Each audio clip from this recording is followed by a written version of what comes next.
आप सभी से दिल से अनुरोध है कि हमारे चैनल को ज़्यादा से ज़्यादा सब्सक्राइब करें। वीडियो को जितना हो सके अपने परिवार और दोस्तों के साथ शेयर करें। हमारे वीडियो को लाइक करें और एक अच्छा सा कमेंट ज़रूर करें। हम आपके लिए रोज़ इतनी मेहनत करते हैं, तो आपको हमें सपोर्ट करना चाहिए। अगर आप अपने दादा दादी और मम्मी पापा से प्यार करते हैं, तो चैनल को सब्सक्राइब करें और हमें अपना प्यार और सपोर्ट दिखाएं। खुशखबरी। पेंशन मंत्री डॉक्टर जितेंद्र सिंह ने पेंशनधारकों को दिया तोहफा, खुले मंच से किया ऐलान। डॉक्टर जितेंद्र सिंह ने 1 जुलाई से पारिवारिक पेंशनधारकों की शिकायतों के निवारण के लिए विशेष अभियान शुरू किया। इसमें तलाकशुदा बेटियों, निःसंतान विधवाओं, अविवाहित बेटियों और लापता कर्मचारियों के परिवारों के लिए पेंशन नियमों में सुधार किया गया। अभियान 31 जुलाई तक चलेगा, जिसमें डिजिटल सेवाएं भी शामिल हैं। केंद्रीय मंत्री डॉक्टर जितेंद्र सिंह ने पेंशन और पेंशनभोगी कल्याण विभाग (DOPW) द्वारा पारिवारिक पेंशनधारकों की शिकायतों के निवारण के लिए एक विशेष अभियान का शुभारंभ किया। यह अभियान पूरे जुलाई माह तक चलेगा और इसका उद्देश्य पारिवारिक पेंशनधारकों की शिकायतों का त्वरित समाधान करना है। इस अवसर पर डॉक्टर जितेंद्र सिंह ने कई महत्वपूर्ण घोषणाएं की, जो पेंशन धारकों के जीवन को और भी सरल बनाने की दिशा में एक महत्वपूर्ण कदम है। पेंशन मिलना कोई कृपा नहीं। डॉक्टर जितेंद्र सिंह ने इस अभियान के उद्घाटन अवसर पर कहा कि पेंशनभोगी राष्ट्र निर्माण में अहम भूमिका निभाते हैं। उनका ज्ञान और अनुभव राष्ट्र की संपत्ति है और उनके साथ सम्मानपूर्वक व्यवहार करना हमारा कर्तव्य है। उन्होंने जोर देकर कहा कि पेंशन वितरण में उन्हें सहूलियत देना कोई कृपा नहीं है, बल्कि उनका अधिकार है। पेंशनधारकों की अनदेखी नहीं। डॉक्टर जितेंद्र सिंह ने बताया कि पिछले 10 वर्षों में प्रधानमंत्री नरेंद्र मोदी ने पेंशनधारकों के हित में कई महत्वपूर्ण कदम उठाए हैं। उन्होंने कहा कि 60 वर्ष से अधिक आयु के नागरिकों की एक बड़ी संख्या है, जिन्हें नजरअंदाज नहीं किया जा सकता। पेंशन उन्हें सम्मान के साथ जीने का अधिकार देती है और इसका सामाजिक-आर्थिक प्रभाव भी है। तलाकशुदा बेटियों के लिए पेंशन का लाभ। डॉक्टर सिंह ने बताया कि तलाकशुदा बेटियों को पेंशन का लाभ देने के लिए नियमों में संशोधन किया गया है। अब अगर तलाक की याचिका कोर्ट में डाल दी गई है तो वे पेंशन के लिए पात्र होंगी, भले ही तलाक का निर्णय अभी बाकी हो। निःसंतान विधवा के लिए संशोधन। पहले यह नियम था कि अगर कर्मचारी की विधवा दूसरी शादी कर लेती थी तो पारिवारिक पेंशन बंद हो जाती थी। लेकिन अब निःसंतान विधवा के दूसरी शादी करने पर भी उसे पेंशन मिलती रहेगी। अविवाहित बेटियों के लिए पेंशन। अब अविवाहित बेटियों को, जिनकी उम्र 25 साल से ऊपर हो चुकी है, पारिवारिक पेंशन का लाभ मिलेगा, बशर्ते कि वे अपने कर्मचारी माता-पिता की मृत्यु से पहले उनके ऊपर आश्रित हों। लापता कर्मचारियों के परिवार को पेंशन।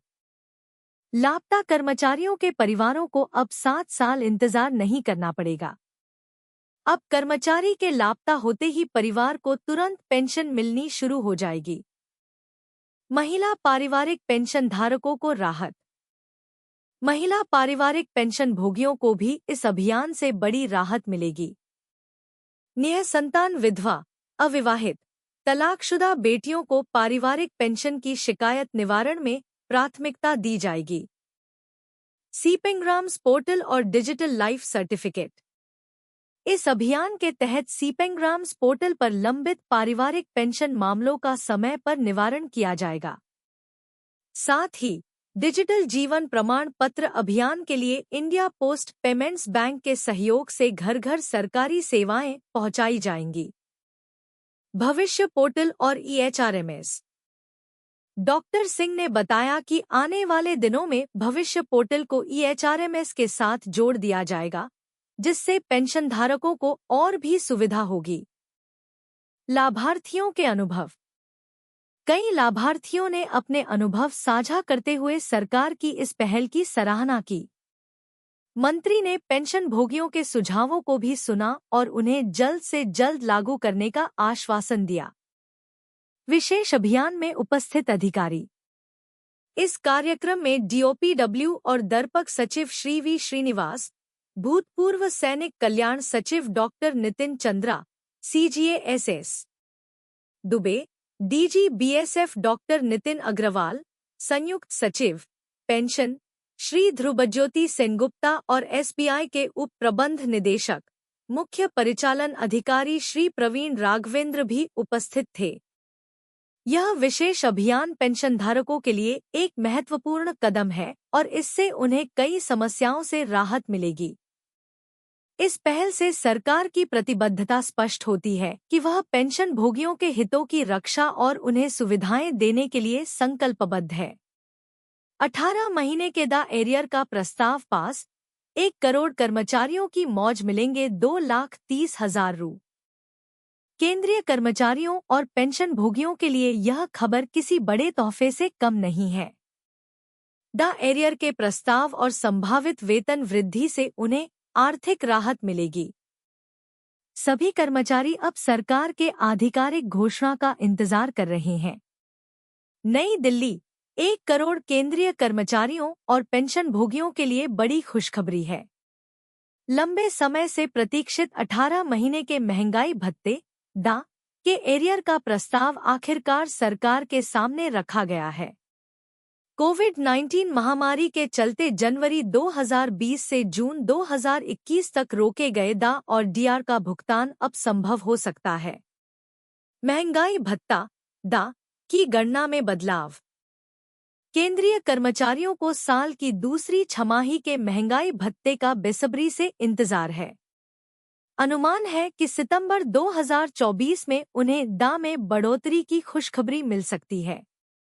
वर्तमान में कर्मचारियों को 50% द का लाभ मिल रहा है, जो जुलाई 2024 से 0 से गणना शुरू होने पर उनके मूल वेतन में शामिल हो जाएगा। इससे सैलरी में बम्पर वृद्धि होगी। उदाहरण के तौर पर, जिन कर्मचारियों की मौजूदा मूल वेतन 8,000 रुपये है, उनकी सैलरी बढ़कर 17,000 रुपये हो जाएगी। राज्य सरकारों की पहल। कुछ राज्यों ने अपने कर्मचारियों के लिए भत्तों की घोषणा की है। राजस्थान सरकार ने भी छठे वेतन आयोग के तहत आने वाले कर्मचारियों के लिए 18 महीने का लंबित द एरियर देने का ऐलान किया है। केंद्र सरकार की प्रतिक्रिया। भारतीय रक्षा कर्मचारी संघ के महासचिव मुकेश सिंह ने केंद्र सरकार से 18 महीने का डीए एरियर जारी करने का आग्रह किया है। वित्त मंत्री निर्मला सीतारमण को लिखे पत्र में उन्होंने कहा, महामारी और आर्थिक समस्याओं के कारण 2020 से 21 के लिए डीए और डीआर की 3 किस्तों को रोक दिया गया था। अब जब देश की वित्तीय स्थिति में सुधार हो रहा है, तो सरकार को 18 महीने के डीए एरियर का भुगतान करना चाहिए। प्रधानमंत्री को पत्र। राष्ट्रीय परिषद JCM के सचिव मिश्रा ने प्रधानमंत्री नरेंद्र मोदी को लिखे पत्र में कहा, केंद्र सरकार के कर्मचारियों और पेंशन भोगियों को परेशान कर रहे प्रमुख मुद्दों की ओर ध्यान दिलाना मेरा कर्तव्य है। अगर सरकार 18 महीने के डीए एरियर के प्रस्ताव को स्वीकार करती है, तो कर्मचारियों को वेतन में बड़ी रकम मिल सकती है। अगला बजट और संभावित लाभ। नई केंद्र सरकार जुलाई में अपना पहला पूर्ण बजट पेश करने वाली है। इस बजट में केंद्रीय कर्मचारियों के महंगाई भत्ते डीए में 4% का इजाफा हो सकता है, जिससे उनकी बेसिक सैलरी में बम्पर बढ़ोतरी होगी। वर्तमान में कर्मचारियों को 50% डीए का फायदा मिल रहा है, जो बढ़कर 54% हो सकता है। अगर आपकी सैलरी 20,000 रुपये है, तो 4% डीए के हिसाब से 800 रुपये प्रति महीना की बढ़ोतरी होगी, जिससे सालाना 9,600 रुपये का इजाफा होगा। फिटमेंट फैक्टर में इजाफा। इसके अलावा मोदी सरकार फिटमेंट फैक्टर में भी तगड़ा इजाफा कर सकती है। वर्तमान समय में कर्मचारियों को 2.60 गुना फिटमेंट फैक्टर का लाभ मिल रहा है, जिसे बढ़ाकर 3.0 गुना किया जा सकता है।